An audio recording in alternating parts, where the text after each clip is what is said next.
Bismillahirrahmanirrahim. Assalamualaikum warahmatullahi wabarakatuh. Yang terhormat Bu Irma Nur Afidah selaku dosen pembimbing mata kuliah pembelajaran bahasa Indonesia dan teman-teman dari PGMI 3A dan B yang saya banggakan. Oke, pertama-tama marilah kita panjatkan puja dan puji syukur atas kehadirat Allah Subhanahu wa taala. Yang kedua, sholawat dan salam mari kita haturkan kepada junjungan Nabi kita Nabi Muhammad Shallallahu alaihi wasallam. Ketiga, langsung saja saya di sini sebagai moderator yang akan membimbing jalannya diskusi pada pagi hari ini. Untuk materi pagi ini adalah faktor-faktor yang mempengaruhi belajar. Yang beranggotakan Mbak Maida Rizky, Nadia Zakiatul Miskiyah, Ihda Laila Tinafiah, Halim Reza Roziani, saya sendiri Ulfa Nurul Syahadah, Nintia Zahrotusita, Harisma Novelatun Nikmah. Untuk itu susunan acara yaitu 1. Pembukaan, 2. Pemakalah, 3. Sesi tanya jawab, 4. Evaluasi dan tambahan dari Bu Irma, dan yang terakhir adalah penutup. Untuk yang pertama, marilah kita buka dengan bacaan basmalah. Bismillahirrahmanirrahim. Untuk yang kedua yaitu pemakalah. Untuk pemakalah saya persilahkan. Baik, saya Harisma Novelatun Nikmah akan menjelaskan tentang pengertian faktor internal dan faktor eksternal. Menurut Kamus Besar Bahasa Indonesia, kata faktor mempunyai arti hal atau keadaan maupun peristiwa yang ikut mempengaruhi terjadinya sesuatu. Kata internal berasal dari bahasa Inggris yang memiliki arti sesuatu yang menyangkut bagian dalam diri, tubuh, benda, dan lain sebagainya, atau bisa diartikan segala sesuatu yang berhubungan dengan lingkungan dalam tubuh. Sedangkan eksternal adalah segala sesuatu yang berhubungan dengan lingkungan luar tubuh.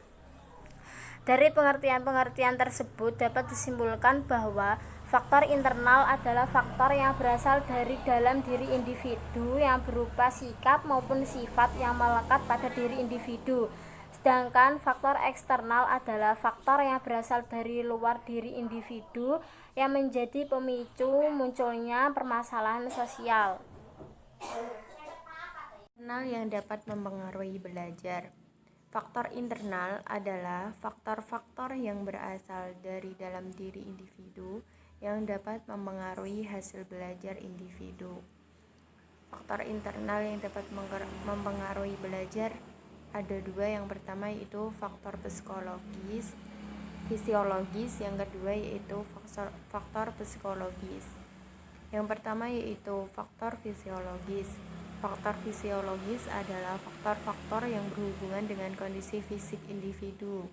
Faktor ini terbagi menjadi 2 macam. Yang pertama yaitu keadaan tonus jasmani pada umumnya yang sangat mempengaruhi aktivitas belajar seseorang. Yang kedua yaitu panca indera. Dan faktor internal yang kedua yaitu faktor psikologis. Faktor psikologis adalah keadaan psikologis seseorang yang dapat mempengaruhi proses belajar. Beberapa faktor psikologis yang utama yang mempengaruhi proses belajar adalah kecerdasan siswa atau intelijen, motivasi, minat, sikap, dan bakat. Materi selanjutnya akan disampaikan oleh Mbak Maida. Faktor eksternal yang dapat mempengaruhi belajar. Yang pertama yaitu faktor keluarga, yang kedua faktor sekolah, yang ketiga faktor masyarakat. Yang faktor keluarga yang pertama yaitu cara orang tua dalam mendidik. Cara orang tua dalam mendidik anak sangat berpengaruh terhadap berhasilnya anak dalam belajar. Orang tua yang acuh terhadap anaknya saat belajar, tidak memperhatikan sama sekali akan kepentingan dan kebutuhan anaknya dalam belajar, dan tidak mengatur waktu belajarnya, tidak menyediakan alat-alat belajarnya, maka anak tersebut akan kurang berhasil dalam belajarnya.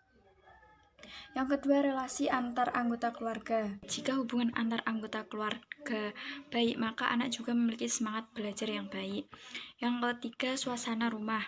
Jika suasana rumah nyaman dan tenang ketika anak belajar, dan orang tua dan anggota keluarga yang lainnya harus mendukung menciptakan suasana yang nyaman ketika anak sedang belajar. Yang keempat, keadaan ekonomi keluarga. Keadaan ekonomi keluarga erat hubungannya dengan belajar anak.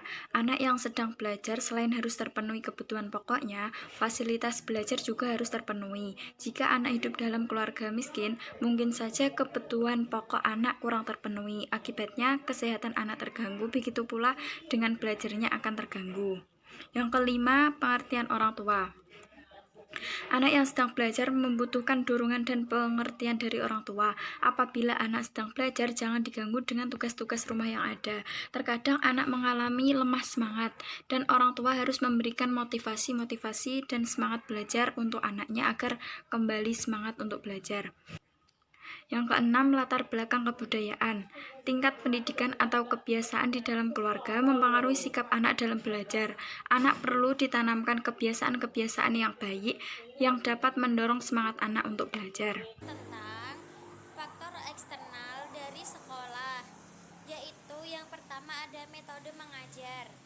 Nah, metode mengajar adalah suatu cara yang harus dilalui di dalam mengajar. Metode mengajar ini untuk guru yang kurang baik akan mempengaruhi belajar siswa. Begitupun sebaliknya. Nah, guru yang mengajar dengan hanya menggunakan metode ceramah saja juga akan menyebabkan siswa menjadi bosan, mengantuk, terus pasif dan hanya mencatat saja. Yang selanjutnya yaitu ada kurikulum. Kurikulum diartikan sebagai sejumlah kegiatan yang diberikan kepada siswa. Yang selanjutnya yaitu ada relasi guru dengan siswa. Proses belajar mengajar terjadi antara guru dengan siswa yang dipengaruhi oleh relasi yang ada dalam proses itu sendiri. Jadi, cara belajar siswa juga dipengaruhi oleh relasi dengan gurunya. Selanjutnya yaitu relasi siswa dengan siswa. Guru yang kurang mendekati siswa dengan kurang bijaksana tidak akan melihat bahwa di dalam kelas itu ada grup-grup yang bersaing secara tidak sehat. Yang selanjutnya yaitu disiplin sekolah. Kedisiplinan sekolah itu erat hubungannya dengan kerajinan siswa dalam sekolah, juga dalam belajar. Kedisiplinan sekolah mencakup kedisiplinan guru, pegawai, terus gedung sekolah, kedisiplinan kepala sekolah mengelola seluruh staf beserta siswa, dan juga kedisiplinan TPK dalam pelayanan kepada siswa. Yang selanjutnya yaitu alat peraga. Alat peraga erat hubungannya dengan cara belajar siswa, karena alat peraga yang dipakai oleh guru ketika mengajar juga mempengaruhi siswa untuk menerima bahan yang diajarkan.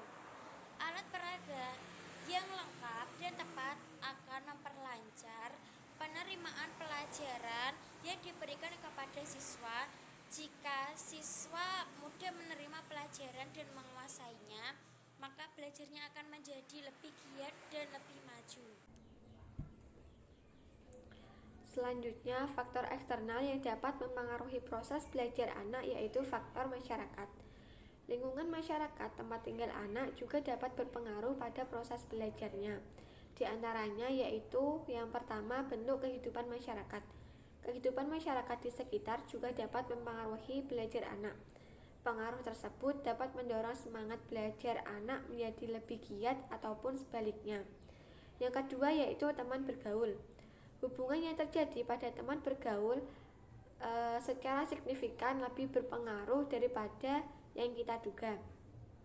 Jika anak ingin belajar dengan baik, maka sebaiknya ia memilih teman yang dapat memotivasinya untuk belajar lebih giat. Dalam pembahasan tersebut dapat kita tarik kesimpulan yaitu dalam proses belajar terdapat banyak hal yang dapat mempengaruhi hasil belajar siswa yang kemudian dikelompokkan menjadi dua faktor, yaitu faktor internal dan faktor eksternal. Yang pertama, faktor internal, yaitu faktor yang berasal dari dalam diri siswa itu itu sendiri. Faktor internal yang dapat mempengaruhi belajar diantaranya yaitu faktor biologis atau fisik dan faktor psikologis atau jiwa yang meliputi kecerdasan atau intelijensi dan motivasi siswa dalam belajar. Yang kedua, faktor eksternal, yaitu faktor yang berasal dari luar diri siswa. Faktor eksternal yang dapat mempengaruhi belajar diantaranya yaitu yang pertama, faktor keluarga, meliputi cara orang tua mendidik, relasi antara anggota keluarga, suasana rumah tangga, dan keadaan ekonomi rumah keluarga. Yang kedua, faktor sekolah, meliputi metode mengajar, kurikulum, relasi guru dengan siswa, relasi siswa dengan siswa, disiplin sekolah, pelajaran dan waktu sekolah, standar pelajaran, keadaan gedung, alat peraga, dan tugas rumah. Yang terakhir, faktor masyarakat, meliputi bentuk kehidupan masyarakat dan teman bergaul. Terima kasih. Oke, kita memasuki sesi yang terakhir, yaitu penutupan. Sebelumnya, saya selaku moderator mengucapkan terima kasih atas perhatiannya, dan saya ucapkan mohon maaf sebesar-besarnya jika ada salah kata dari saya sendiri maupun dari pemakalah dalam menjelaskan materi tersebut. Untuk itu, kita akhiri dengan bacaan Alhamdulillahirabbil alamin. Oke, wassalamualaikum warahmatullahi wabarakatuh.